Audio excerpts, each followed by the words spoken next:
Hola amigos, que la paz del Señor esté siempre con ustedes. Mi nombre es José Moreno y es un gusto estar semana a semana contigo para que tú tengas estos estudios que puedes compartir con tus amigos o con tus familiares y que la palabra del Señor esté fresca, viva y fuerte en cada uno de los hogares. Pues bien, en esta ocasión vamos a estudiar el capítulo número 3 del Evangelio de Juan.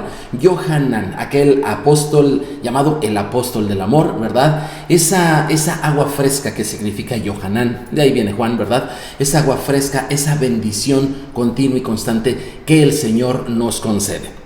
Y el día de hoy vamos a hablar acerca del nuevo nacimiento.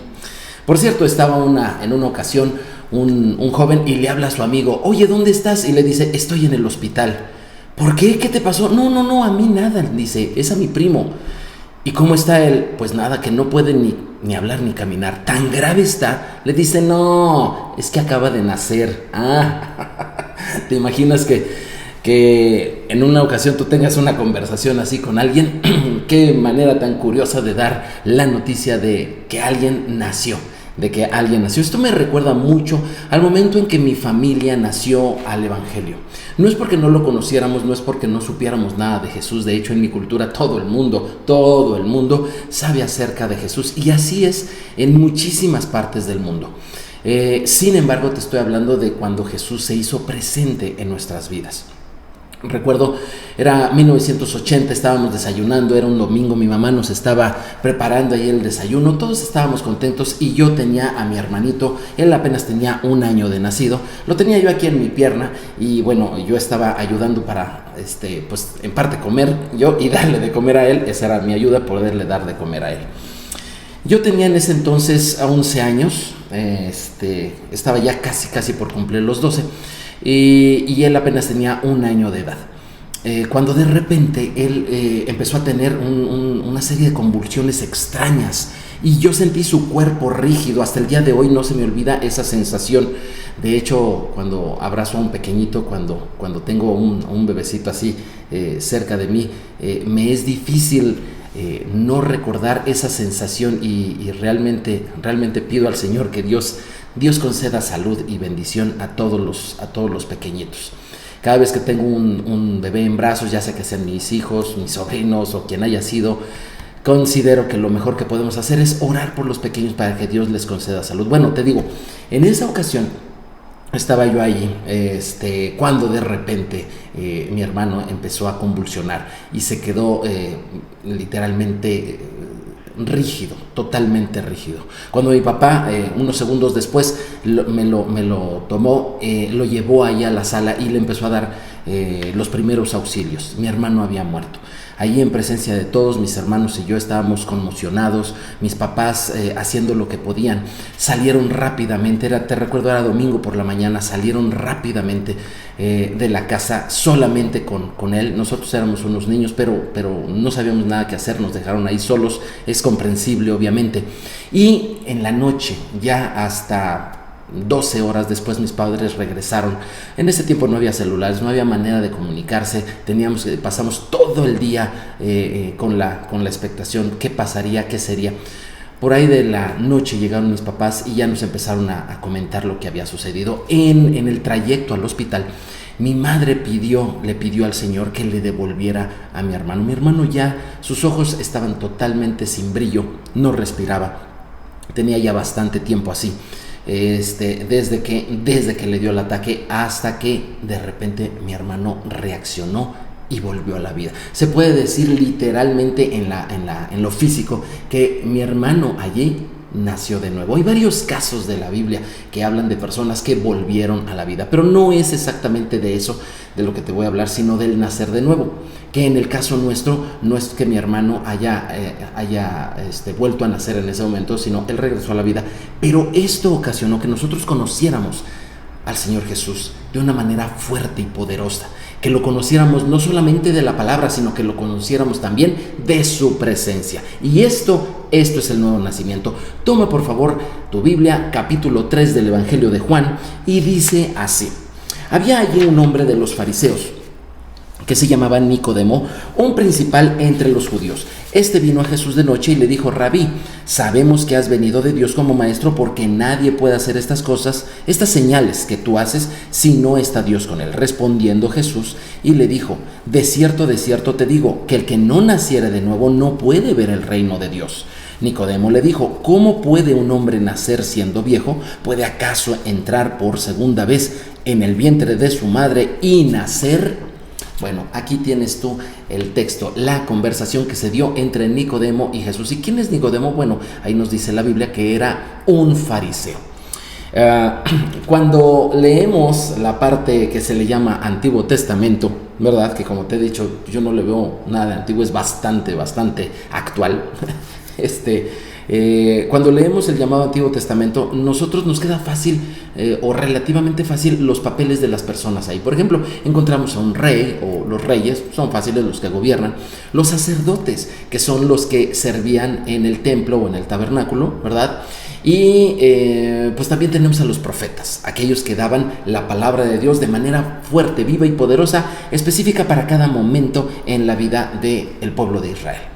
Sin embargo, de repente vamos ahora al llamado Nuevo Testamento y Juan nos habla como los demás evangelistas, nos hablan como si de repente alguien nos hubiera explicado qué son todas estas facciones al interior de Israel, que son los fariseos, los saduceos, los celotes, los sicarios, los escribas, o sea, una serie de papeles o de roles al interior de la vida de Israel que literalmente no son desconocidos hasta que investigamos en la historia. Quiero decirte que los fariseos son un grupo de maestros de la Torá que surgieron unos 150 años aproximadamente, no se tiene la fecha exacta, 150 años antes de Jesús. Y es que en ese tiempo el pueblo de Israel fue liberado del imperio griego, ¿sale?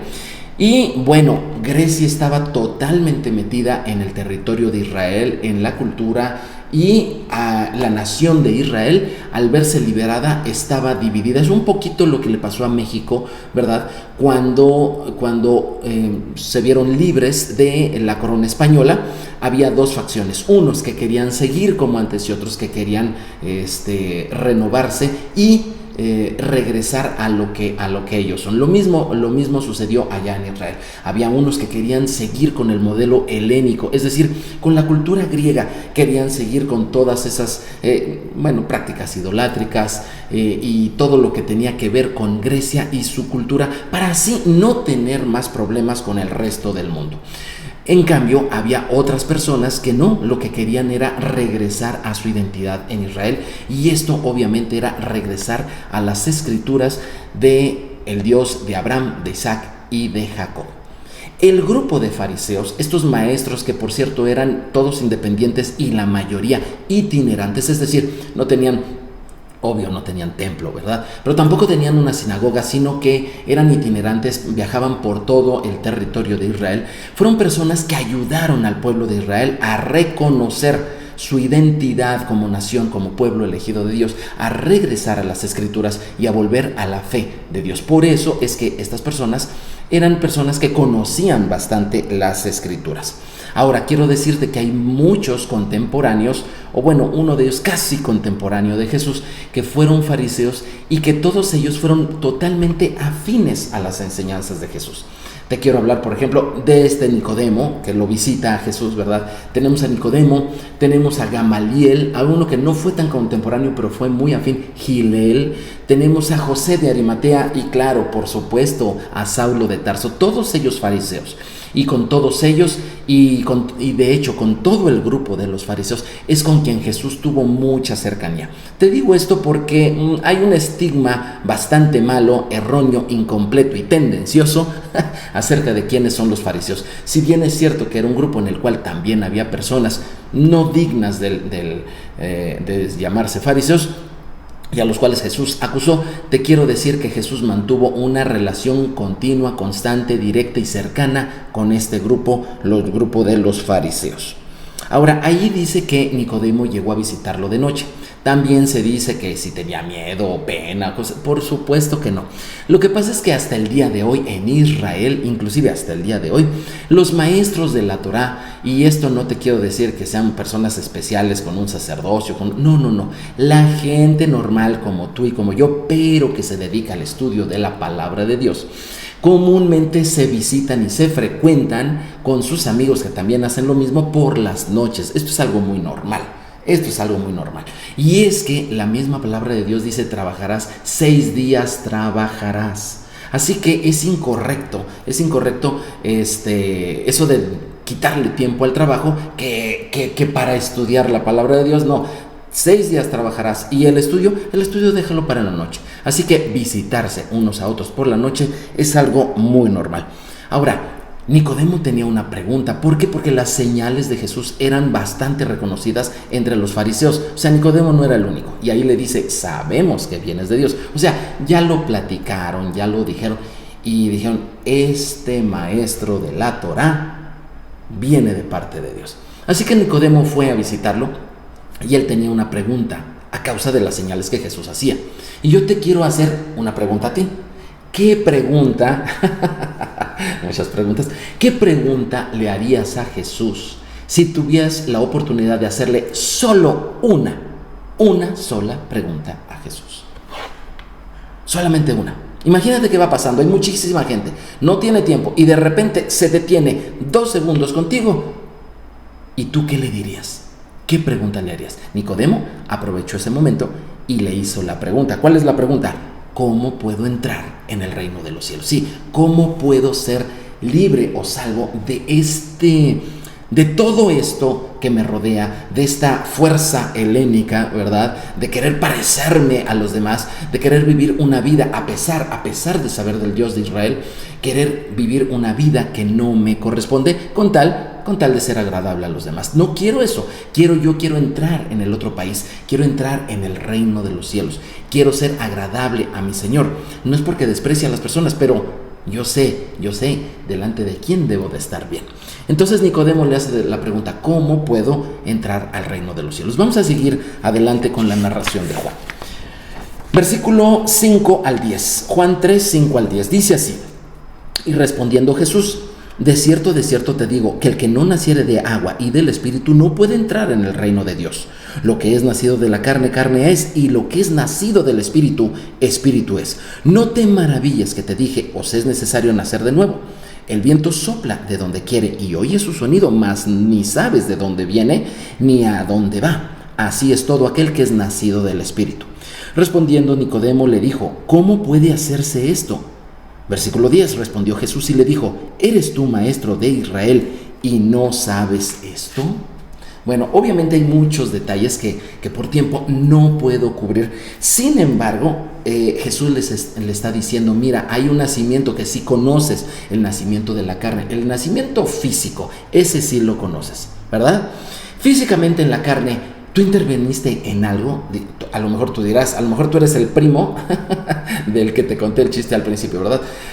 Bueno, yo intervine porque pues yo nací, ¿verdad? No, pero tu decisión, tu voluntad intervino, tal vez muy poco. La decisión principal de que tú nacieras en lo físico o yo naciera fue de nuestros padres. De la misma manera es la decisión de que tú o yo nazcamos de Dios, nazcamos ese nuevo nacimiento, ese entrar al reino de los cielos. Eso depende de la voluntad de Dios.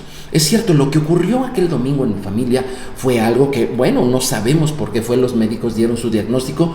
Sin embargo, ese hecho propició que nosotros buscáramos, y hubo una persona que llegó, oró, una vecina, oró por la salud de mi hermano.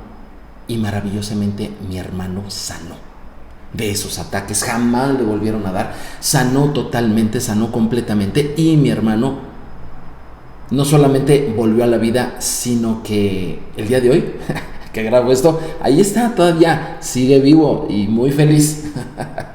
Y entonces eso hizo que nosotros volteáramos a Dios, pero no fue nuestro mérito, sino fue Dios el que nos eligió. Cada persona que ha recibido a Cristo en su corazón es porque Dios así lo quiso. Yo sé que a muchos le dijeron, toma la decisión, o cosas por el estilo, ¿verdad? Sin embargo, la decisión, la elección, el factor principal de que una persona nazca de Dios es la voluntad de Dios. Sí, es elección de Dios. Romanos 9:16 dice así que no depende del que quiere, ni del que corre, sino del que Dios tiene misericordia. Nacer de nuevo depende de que Dios nos haya elegido. Es invierno, ahorita cuando estoy grabando esto, y es tiempo, ¿verdad? Por calendario, luna, etcétera, etcétera, todo consultado con gente que sabe de la agricultura, es tiempo precisamente de podar algunos árboles. Y en la semana pasada estuve podando algunos árboles y pues tú tienes que elegir sobre qué rama vas a cortar y qué rama vas a dejar, ¿sale? Aunque no es exactamente algo así, pero algo así parece, algo así parecido es lo que sucede cuando Dios nos elige. Eligió cortar otras ramas, pero eligió dejar con vida una rama. Y esa rama espero que seas tú. Vamos a seguir con la lectura. Juan 3, del 11 al 17. Dice así: te aseguro, pero esta versión que les estoy poniendo aquí es la versión Nueva Traducción Viviente.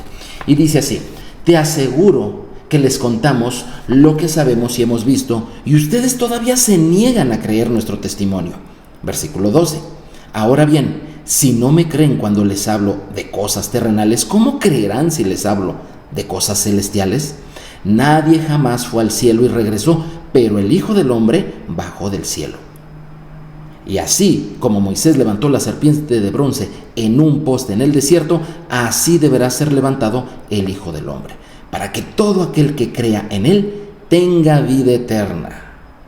Pues Dios amó tanto al mundo que dio a su único Hijo, para que todo aquel que crea en él no se pierda, sino que tenga vida eterna. Dios no envió a su Hijo al mundo para condenar al mundo, sino para salvarlo por medio de él. Bendito, bendito sea el Señor. Hace poco estuve viendo un video muy corto, de esos videos cortos, donde hacen una representación de una mujer que le está preguntando a Dios y le está diciendo, oye, ¿por qué odias a los homosexuales? Y se voltea a Dios y le contesta, pero si yo amo a todo el mundo. Eso que dices es mentira, yo amo a todo el mundo. Y le sigue haciendo una serie de preguntas de ese tipo. En realidad, la decisión de Dios está basada en su amor. Está basada en su amor. Y si tú has oído acerca de Jesús, si tú estás viendo este video, o si a ti te han pasado cosas fuertes como que un familiar muera en tus brazos, y eso te está redireccionando hacia Dios, quiero decirte, todo esto es porque Dios tiene un amor grande hacia el mundo y te está eligiendo. Lo que Jesús enseña es digno de confianza porque nadie, absolutamente nadie, tiene la experiencia y el conocimiento, estas dos cosas, experiencia y conocimiento, que Él tiene. Cuando mis hijos adolescentes están regresando a mis consejos es porque ya se dieron cuenta que la experiencia de ellos y el conocimiento de ellos no puede compararse al mío, que les llevo ya tiempo, ¿verdad? Bueno, así y mucho más es el tiempo y el conocimiento que nos lleva, pero siglos, milenios, toda una eternidad de diferencia, el Hijo del Hombre, Jesús de Nazaret, Yeshua HaMashiach. Él nos lleva totalmente muchísima ventaja en experiencia y conocimiento. Así que lo que Él nos dice es digno absolutamente de toda confianza. Y creer en Él es apenas el comienzo de tu caminar en Cristo. Pero es muy frecuente que la gente no cree en Él y que rechace sus enseñanzas. Aceptarlas, y aquí viene la muy pequeña parte que el ser humano hace. Aceptarlas implica tener vida eterna. En el desierto, fíjate que ahí Jesús empieza a decir algo, hace referencia a Números 21, versículo 9, ahora sí, Números 21, 9, en el que nos narra la Biblia cómo Moisés tuvo que hacer una serpiente de bronce por orden de Dios el Padre. Tuvo que hacer una serpiente de bronce y colgarla en un asta. ¿Para qué? Para que los que estuvieran en ese tiempo enfermos en Israel voltearan a verla y se sanaran. Sin embargo, ¿qué pensaron los israelitas cuando vieron que el objeto de su sanidad, pues no sé, el símbolo de su sanidad, aquello que representaba la sanidad para ellos, era una serpiente. Era un animal, sí, una serpiente. El animal que había sido maldecido en el Edén. La serpiente maldita del Edén, ahora era sinónimo de salud y de vida. Bueno, obviamente, si eso les llamó a ellos la atención fuertemente, pues es lo mismo que el día de hoy nos llega a pasar. ¿Por qué ahora el que es veraz, el que es bendito, el que es eterno, ahora es visto como una serpiente maldita del desierto? ¿Por qué es esto? Gálatas 3:13. Espero que esto no te suene fuerte, porque tampoco no quiero decirte que es una idea mía. El apóstol Pablo lo dice así. Gálatas 3:13. Cristo nos redimió de la maldición de la ley, hecho por nosotros maldición, porque está escrito: maldito todo aquel que es colgado en un madero. ¿Qué es lo que ocurre aquí? ¿Por qué Jesús se convirtió en una maldición al estar allí en esa cruz? Esa es una de las causas por las cuales yo no siento ninguna afinidad, ¿verdad?, por la cruz. En una ocasión una persona me dijo: ¿cómo es posible? Imagínate que una persona sea asesinada, ¿verdad?, con un machete, ¿verdad?, por otro, y que la familia de toda esa persona asesinada mande a hacer machetitos de oro y se los cuelgue aquí en el cuello, ¿no? O sea, es algo que simplemente no entra, ¿verdad? Vamos a ver qué pasa. El pecado, sí, el fallar, el desobedecer la Torah, produce maldición. La serpiente desobedeció, mintió, eso es pecado, y entonces ella se convirtió en maldición. Pero el ser humano, al hacerle caso a la serpiente, también peca, y eso produce maldición. ¿Qué hizo Dios? Dijo: ¿voy a maldecir también al hombre? Lo que dijo fue: ese pecado necesita ser juzgado. Así que toda la vergüenza, todo el castigo, toda la culpa, toda la muerte que merece ese pecado, no lo voy a descargar en el ser humano. Lo voy a descargar en un inocente, en mi hijo, en aquel que no ha pecado, en aquel que no es maldito. En aquel la voy a descargar, y allí se va a pagar todo ese pecado. Así que la venida del Hijo del Hombre fue para salvarnos del pecado. Vamos a seguir con la lectura. Última parte. Dice Juan 3, 18 al 21.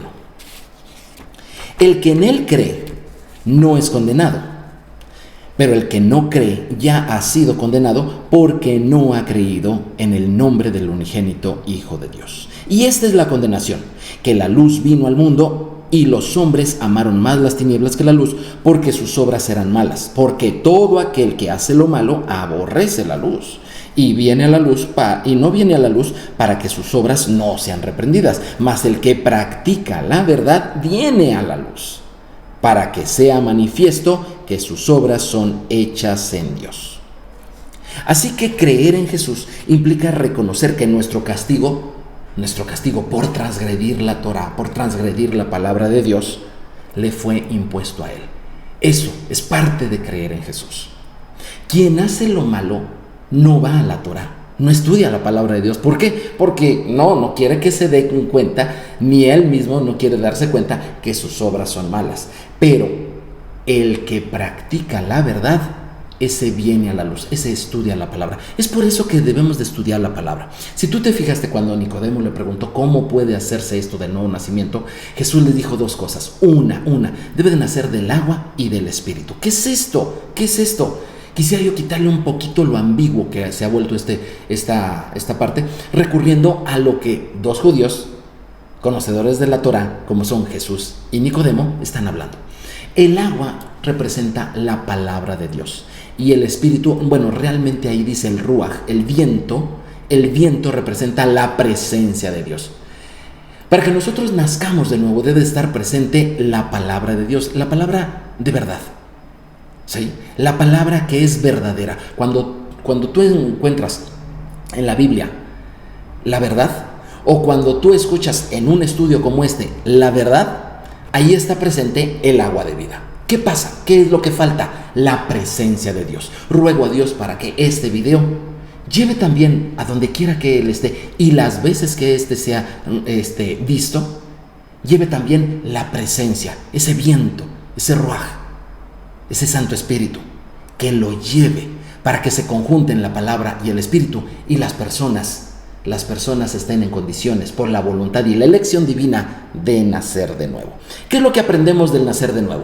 Número 1, es elección de Dios. Número 2, el hombre acepta o rechaza esa elección. Claro, al aceptar, tiene la vida eterna. Número 3, el aceptar, cuando el hombre acepta, reconoce que su culpa fue pagada por Jesús. Y al aceptar, el hombre reconoce su compromiso de practicar la verdad. ¿Has nacido de nuevo? Practica la verdad. ¿Has nacido de nuevo? Reconoce que toda tu culpa ya fue pagada. No vuelvas a pecar, obviamente. Mejor practica la Torah, practica la verdad, practica la palabra de Dios. Amén. Quisiera yo referirme a una noticia que sacudió mi corazón en este tiempo. Quisiera yo referirme a ella, y es que hace una semana, escasamente hace una semana, en Shabbat, allá en Jerusalén, en la ciudad santa, se cometieron 2 atentados fuertes, los cuales han dejado a 2 personas en el hospital, y otras 7 fallecieron. En las puertas precisamente de una sinagoga allí en Shabbat, murieron algunas personas, un matrimonio por cierto, también, y su hijo, un hombre de 48 años, Elí, y una mujer, Natalie, de 45 años, ellos del pueblo de Israel. Y rogamos en todo el mundo que sus familiares tengan la paz de Dios, que el shalom esté en sus corazones. Y nos sumamos a la voz del primer ministro, que esto no escale a rencillas, a represalias, y mucho menos a tomar la ley por su mano. Obviamente está muy delicada la situación allá en Israel, y pedimos que el Señor Dios Todopoderoso obre en estos momentos allá. Que la paz del Señor esté contigo. Mi nombre es José Moreno. Te invito a que me dejes un comentario de lo que aprendiste hoy acerca del nacer de nuevo, o también de lo que está pasando el día de hoy allá en Israel. Vamos, déjame ahí, ¿qué opinas? También me gustaría saber si quisieras conocer alguno de los temas que no has podido entender de las Escrituras y quisieras que lo tocáramos hasta donde la luz nos ha sido concedida. Mi nombre, como ya te lo dije, José Moreno. Te voy a pedir que te suscribas, compartas y le des clic. Nos vemos en la siguiente. Shalom, shalom.